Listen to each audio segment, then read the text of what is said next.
నెత్తర్లు, egg curry ఎప్పుడు ఒకేలా కాకుండా ఇలా చేయండి. సింపుల్ అండ్ టేస్టీతో సూపర్‌గా ఉంటుంది. నచ్చని వాళ్ళు కూడా అడిగి మరీ తింటారు. హాయ్ ఫ్రెండ్స్ అందరికీ welcome back to Tatvik's yummy kitchen. ముందుగా ప్యాన్ పెట్టి ప్యాన్‌లో ఆయిల్ వేసుకొని, పసుపు వేసి, కోడిగుడ్లను వేసి మంచిగా ఫ్రై చేసుకోవాలండి. ఆ గుడ్లను ఒక గిన్నెలోకి తీసి అదే ప్యాన్‌లో మెత్తర్లను కూడా వేసి పచ్చివాసన పోయేంత వరకు ఫ్రై చేసుకోవాలండి. మళ్ళీ ఆ నెత్తర్లను కూడా ఒక గిన్నెలోకి తీయాలి.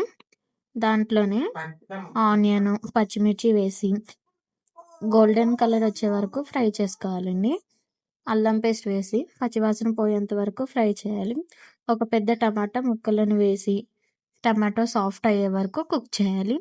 టమాటో సాఫ్ట్ అయింది. ఇప్పుడు ఉప్పు, కారం వేసి ఒకసారి కలిపి దాంట్లో ఎగ్స్‌ను, నెత్తళ్ళు, వాటరు పోయాలండి. వాటర్ మరిగినప్పుడు ధనియాల పొడి, గరం మసాలా వేసి మూత పెట్టాలి. చూడండి, కూర ఇలా దగ్గరగా అవ్వాలి. లాస్ట్‌లో కొత్తిమీర వేసుకొని గ్యాస్ ఆఫ్ చేసుకోవడం. అంతే అండి.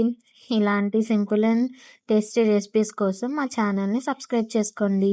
ఈ వీడియో నచ్చితే లైక్ చేయండి, షేర్ చేయండి.